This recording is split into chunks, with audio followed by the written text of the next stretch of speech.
Hi dears, Calicut university 2020 degree അഡ്മിഷൻസിൻ്റെ second allotment ഇതാ ഇന്ന് ഉച്ചയ്ക്ക് 1 മണിക്ക് പ്രസിദ്ധീകരിക്കുന്നതാണ്. ഇപ്പം ഹോം പേജിൽ തന്നെ യു ക്യാൻ സീ ഹിയർ 2021 വർഷത്തിലേക്കുള്ള ബിരുദ പ്രവേശനത്തിനനുബന്ധിച്ചുള്ള രണ്ടാമത്തെ അലോട്ട്മെൻറ്റ് 1 മണി മുതൽ ലഭ്യമാവും. 7 ഒക്ടോബർ 7, ദാറ്റ് ഇസ് ടുഡേ. അപ്പോൾ നമുക്ക് സെക്കൻഡ് അലോട്ട്മെൻറ്റ് കിട്ടിയാൽ എന്തൊക്കെയാണ് ഡീറ്റെയിൽസ് ചെയ്യേണ്ടത് എന്നുള്ളത് ഒന്ന് ഡീറ്റെയിൽ ആയിട്ട് കാണാം. അതായത് നിങ്ങൾ ഫീ അടയ്ക്കേണ്ടതും ഡോക്യുമെൻറ്റ് സബ്മിറ്റ് ചെയ്യേണ്ടതും എന്ന ഡീറ്റെയിൽസ് ഒക്കെ നമുക്കൊന്ന് കാണാം. ഫസ്റ്റ് അലോട്ട്മെൻറ്റ് കിട്ടിയവർക്ക് ഇനി എന്താണ് ചെയ്യേണ്ടത്, അതുപോലെ സെക്കൻഡ് അലോട്ട്മെൻറ്റിൽ ആദ്യമായിട്ടാണ് നിങ്ങൾക്ക് അഡ്മിഷൻ കിട്ടുന്നതെങ്കിൽ നിങ്ങൾ എന്തൊക്കെയാണ് ചെയ്യേണ്ടത് എന്നുള്ള ഡീറ്റെയിൽസ് ഒന്ന് കാണാം.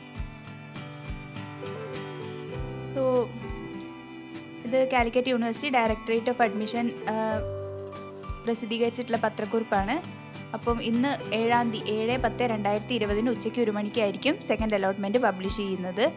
അലോട്ട്മെൻറ്റ് ലഭിച്ച വിദ്യാർത്ഥികൾ ആദ്യം തന്നെ ഫീ അടയ്ക്കേണ്ടതായിട്ടുണ്ട്. യൂണിവേഴ്സിറ്റിയുടെ മാൻഡേറ്ററി ഫീ ആയിട്ടുള്ള ജനറൽ കാറ്റഗറിക്ക് 480 റുപ്പീസും മറ്റുള്ള കാറ്റഗറി, ഇവിടെ കാറ്റഗറി ഏതൊക്കെയാണെന്ന് ലിസ്റ്റ് ഔട്ട് ചെയ്തിട്ടുണ്ട്. ഈ കാറ്റഗറിക്ക് ആണെങ്കിൽ 115 റുപ്പീസുമാണ് മാൻഡേറ്ററി ഫീ ആയിട്ട് അടയ്ക്കേണ്ടത്. ഇത് ഫസ്റ്റ് അലോട്ട്മെൻറ്റിൽ ഓൾറെഡി നിങ്ങൾ മാൻഡേറ്ററി ഫീ അടച്ചിട്ടുണ്ടെങ്കിൽ സെക്കൻഡിൽ വീണ്ടും അടയ്ക്കേണ്ട കാര്യമില്ല. ഒരു തവണ മാത്രം യൂണിവേഴ്സിറ്റി മാൻഡേറ്ററി ഫീ അടച്ചാൽ മതി. ഓക്കെ, അപ്പം ആദ്യം തന്നെ ചെയ്യേണ്ടത് മാൻഡേറ്ററി ഫീ അടയ്ക്കുക എന്നുള്ളതാണ്. നിങ്ങൾക്ക് ഇപ്പോൾ കിട്ടിയ അലോട്ട്മെൻറ്റിൽ നിങ്ങൾ തൃപ്തരാണെങ്കിലും അല്ലെങ്കിലും മാൻഡേറ്ററി ഫീ അടയ്ക്കുക. രണ്ടാമത്തെ അലോട്ട്മെൻറ്റിൽ ആദ്യമായിട്ട് കിട്ടിയവരൊക്കെ മാൻഡേറ്ററി ഫീ അടയ്ക്കുക. എങ്കിലും നിങ്ങൾ അടുത്ത അലോട്ട്മെൻറ്റ്സിൽ കൺസിഡർ ചെയ്യുള്ളൂ, അല്ലെങ്കിൽ ഇപ്പോൾ കിട്ടിയ അലോട്ട്മെൻറ്റിൽ അഡ്മിഷൻ എടുക്കാൻ പറ്റുള്ളൂ. ഓക്കെ, ഇനി മാൻഡേറ്ററി ഫീ അടയ്ക്കാനൊക്കെ ഡേറ്റ്സ് ആൻഡ് ഡീറ്റെയിൽസ് ഉണ്ട്, അത് പറയാം. പിന്നെ നിങ്ങൾ ഇപ്പം 2 പ്രൊവിഷൻ ഉണ്ട്. നിങ്ങൾക്ക് ഓൺലൈനായിട്ട് റിപ്പോർട്ട് ചെയ്യുക, അല്ലെങ്കിൽ in person you can report. അതായത് കോളേജിൽ അഡ്മിഷൻ എടുക്കാൻ നേരിട്ട് പോവാം, അല്ലെങ്കിൽ ഓൺലൈനായിട്ട്. നേരിട്ട് പോകാൻ എന്തെങ്കിലും ബുദ്ധിമുട്ടുണ്ടെന്നുണ്ടെങ്കിൽ നിങ്ങൾക്ക് ഓൺലൈനായിട്ട് റിപ്പോർട്ട് ചെയ്യാനുള്ള സൗകര്യമുണ്ട്. അപ്പോൾ നിങ്ങളുടെ അഡ്മിറ്റ് കാർഡിൽ അല്ലെങ്കിൽ മെമ്മോയിൽ ഡീറ്റെയിൽസ് ഒക്കെ കൊടുത്തിട്ടുണ്ടാവും. അതായത് ഏത് ദിവസമാണ് നിങ്ങൾ ആ കോളേജിൽ അഡ്മിഷൻ എടുക്കാനായിട്ട് പോകേണ്ടതെന്നുള്ള ഡീറ്റെയിൽസ് അഡ്മിറ്റ് കാർഡിൽ അല്ലെങ്കിൽ മെമ്മോയിൽ കൊടുത്തിട്ടുണ്ടാവും.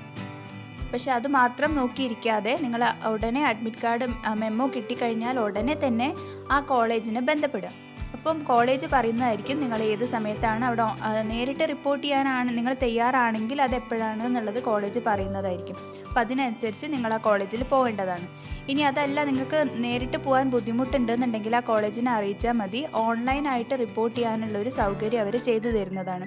അതുപോലെ തന്നെയാണ് സർട്ടിഫിക്കറ്റ്സിൻ്റെ കാര്യം. സർട്ടിഫിക്കറ്റ് നേരിട്ട് നിങ്ങൾ കോളേജിൽ പോവുകയാണെങ്കിൽ അവിടെ നേരിട്ട് കൊടുക്കാവുന്നതാണ്.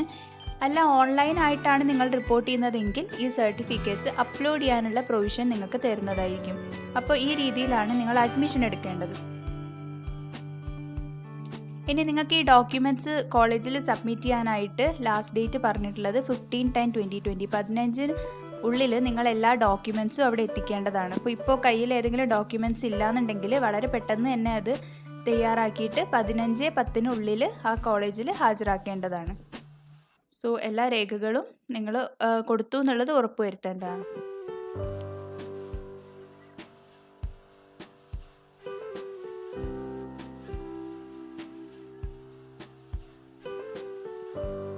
പിന്നെ വരുന്ന ഒരു സംശയം, നിങ്ങൾക്ക് ഇപ്പോൾ കിട്ടിയ കോളേജ് തൃപ്തരാണോ അല്ലേ, ടെമ്പററി അഡ്മിഷൻ എടുക്കാൻ പറ്റുമോ, പെർമനൻ്റ് തന്നെ എടുക്കണോ എന്നുള്ള ഡൗട്ടാണ്.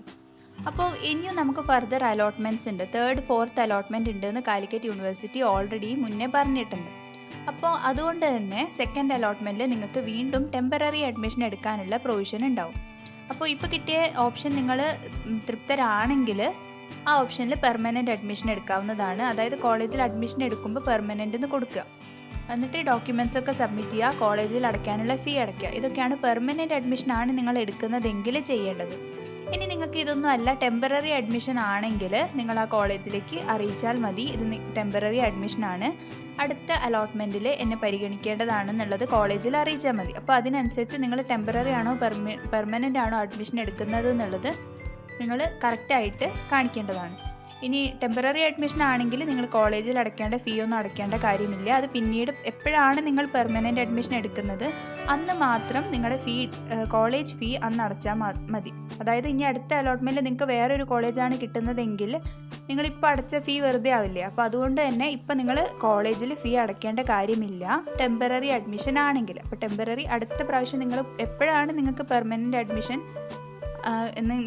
അതായത് കിട്ടിയ അലോട്ട്മെൻറ്റിൽ നിങ്ങൾ തൃപ്തരാവുന്നത് എപ്പോഴാണ് അന്ന് മാത്രം നിങ്ങൾ പെർമനൻറ്റ് അഡ്മിഷൻ എടുക്കുക, കോളേജിൽ ഫീ അടയ്ക്കുക, പിന്നെ ഡോക്യുമെൻറ്റ്സ് ഒക്കെ കോളേജിൽ സബ്മിറ്റ് ചെയ്യുക.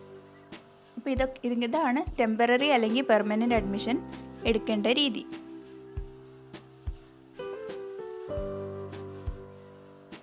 സോ താൽക്കാലിക പ്രവേശനം ആണെങ്കിൽ കോളേജിൽ യാതൊരുവിധ ഫീസും അടയ്ക്കേണ്ടതില്ല. പിന്നെ സ്ഥിര പ്രവേശനം നേടുന്ന വിദ്യാർത്ഥികൾക്ക് TC ഒഴികെയുള്ള യോഗ്യതാ പരീക്ഷകളുടെ സർട്ടിഫിക്കറ്റുകൾ കോളേജിൽ പരിശോധനയ്ക്ക് ശേഷം പ്രവേശനം നേടുന്ന ദിവസം തന്നെ തിരിച്ചു വാങ്ങാവുന്നതാണ്. അതായത് നിങ്ങളുടെ ഡോക്യുമെൻറ്റ്സ് ഒന്നും അവർ വാങ്ങി വെക്കുന്നതായിരിക്കില്ല. അപ്പോൾ എന്തായാലും നമ്മൾ ഒരു സ്ഥലത്ത് നിന്ന്, ഒരു കോളേജിൽ നിന്ന് വാങ്ങിയിട്ട് മറ്റൊരു സ്ഥലത്ത്, ഒരു സ്കൂളിൽ നിന്ന് വാങ്ങിയിട്ട് കോളേജിൽ കൊടുക്കുകയാണെങ്കിൽ പിന്നെ ആ TC നമുക്ക് ഒരിക്കലും തിരിച്ചു കിട്ടുന്നതല്ല. പിന്നെ ആ ഒരു ഇൻസ്റ്റിറ്റ്യൂട്ടിൻ്റെ TC ആയിരിക്കും നമുക്ക് കിട്ടുക. അപ്പോൾ എന്താണെന്ന് വെച്ചാൽ TC നമുക്ക് ഒരു കാരണവശാലും തിരിച്ചു തരില്ല. ബാക്കി എല്ലാ ഡോക്യുമെൻറ്റ്സും നമ്മളവിടെ ഒറിജിനൽ സബ്മിറ്റ് ചെയ്തിട്ട് വെരിഫിക്കേഷൻ കഴിഞ്ഞാൽ നമുക്ക് ആ ഡോക്യുമെൻറ്റ്സ് എല്ലാം തിരിച്ചു തരണം. അങ്ങനെയാണ്. സോ നിങ്ങളുടെ ഡോക്യുമെൻറ്റ്സ് ഒന്നും അവർ വാങ്ങി വെക്കൊന്നുമില്ല, അതൊക്കെ നിങ്ങൾക്ക് തന്നെ തിരിച്ചു തരുന്നതായിരിക്കും. അത് വെരിഫിക്കേഷന് വേണ്ടിയായിട്ടാണ് നിങ്ങളത് കൊടുക്കേണ്ടത്. പിന്നെ കോളേജ് ഫീ നിങ്ങൾക്ക് ഓൺലൈനായിട്ട് അടയ്ക്കാവുന്ന സൗകര്യമൊക്കെ ഉണ്ട്. അപ്പോൾ അതൊക്കെ നോക്കുക, ഡീറ്റെയിൽസ് നോക്കുക. പിന്നെ ഇപ്പോൾ തന്നെ സെക്കൻഡ് അലോട്ട്മെൻറ്റ് വന്നിട്ടുണ്ടാവും. അപ്പോൾ നിങ്ങൾ എല്ലാവരും അതിൻ്റെ അഡ്മിറ്റ് കാർഡ് ഡീറ്റെയിൽസ് നോക്കുക, അതായത് മെമ്മോ നോക്കുക. എന്നിട്ട് ഉടനെ തന്നെ ആ കോളേജിനെ വിളിച്ച് അന്വേഷിക്കുക, ഞാൻ എപ്പോഴാണ് അഡ്മിഷന് വരേണ്ടതെന്നുള്ള ഈ ഡീറ്റെയിൽസ് അന്വേഷിക്കുക. അതായത് കോളേജിൽ കണ്ടിന്യൂസ് ആയിട്ട് എല്ലാവരും കൂടി ഒരുമിച്ച് പോകേണ്ട ഒരു സ്ഥിതി പറ്റൂല ഇപ്പോൾ. കാരണം കോവിഡ് പ്രോട്ടോക്കോൾ അനുസരിച്ച് ഓരോരുത്തരും മാത്രമേ വിളിക്കുള്ളൂ. പിന്നെ നിങ്ങൾ കോളേജിൽ പോവുകയാണെങ്കിൽ ശ്രദ്ധിക്കേണ്ട വേറൊരു കാര്യം, നിങ്ങൾ ഇൻ പേഴ്സൺ ആർക്കാണ് അഡ്മിഷൻ അയാളും കൂടെ മറ്റൊരാളെ മാത്രമേ കൂടെ കയറ്റുള്ളൂ. അതായത് നിങ്ങൾ ഫാമിലി ആയിട്ട് എല്ലാവരും കൂടി അവിടെ പോയാൽ അവിടെ കയറ്റുന്നതായിരിക്കില്ല. അപ്പം നിങ്ങളും ഒരാളും കൂടെ എക്സ്ട്രാ 1 person ഈസ് അലൗഡ്. അപ്പോൾ അത്ര 2 ആൾ മാക്സിമം ആയിട്ടാണ് അഡ്മിഷൻ എടുക്കാൻ പോകാൻ പറ്റുള്ളൂ. അപ്പോൾ അതൊക്കെ ശ്രദ്ധിക്കുക നിങ്ങൾ നേരിട്ട് പോവുകയാണെങ്കിൽ. അപ്പം എപ്പോഴാണ് പോകേണ്ടതെന്നുള്ളത് കോളേജിന് വിളിച്ച് അന്വേഷിക്കാം. അപ്പോൾ ഇതൊക്കെയാണ് സെക്കൻഡ് അലോട്ട്മെൻറ്റിൽ നിങ്ങൾ ചെയ്യേണ്ട കാര്യങ്ങൾ, ഡീറ്റെയിൽസ് ഇതൊക്കെയാണ്. ഇനി തേർഡ് അലോട്ട്മെൻറ്റ്, ഫോർത്ത് അലോട്ട്മെൻറ്റും ഉണ്ട്. അപ്പം ഈ സെക്കൻഡ് അലോട്ട്മെൻറ്റിലും കിട്ടാത്തവർ വിഷമിക്കേണ്ട കാര്യമൊന്നുമില്ല. അടുത്ത അലോട്ട്മെൻറ്റ്സിൽ നിങ്ങൾക്ക് ചാൻസസ് ഉണ്ട്. So don't worry. കിട്ടിയവർക്ക് ബെസ്റ്റ് വിഷസ്. സോ ഇതുപോലുള്ള ഇൻഫർമേഷൻസ് കിട്ടാനായിട്ട് ചാനൽ സബ്സ്ക്രൈബ് ചെയ്യുക. അതുപോലെ ബെൽ ബട്ടണും കൂടി ഒന്ന് എനേബിൾ ചെയ്യാം. എന്നാലേ ഞാൻ അപ്ലോഡ് ചെയ്യുന്ന വീഡിയോസ് നിങ്ങൾക്ക് നോട്ടിഫിക്കേഷനായിട്ട് ലഭിക്കുകയുള്ളൂ. So thanks for watching, thanks for supporting. Thank you.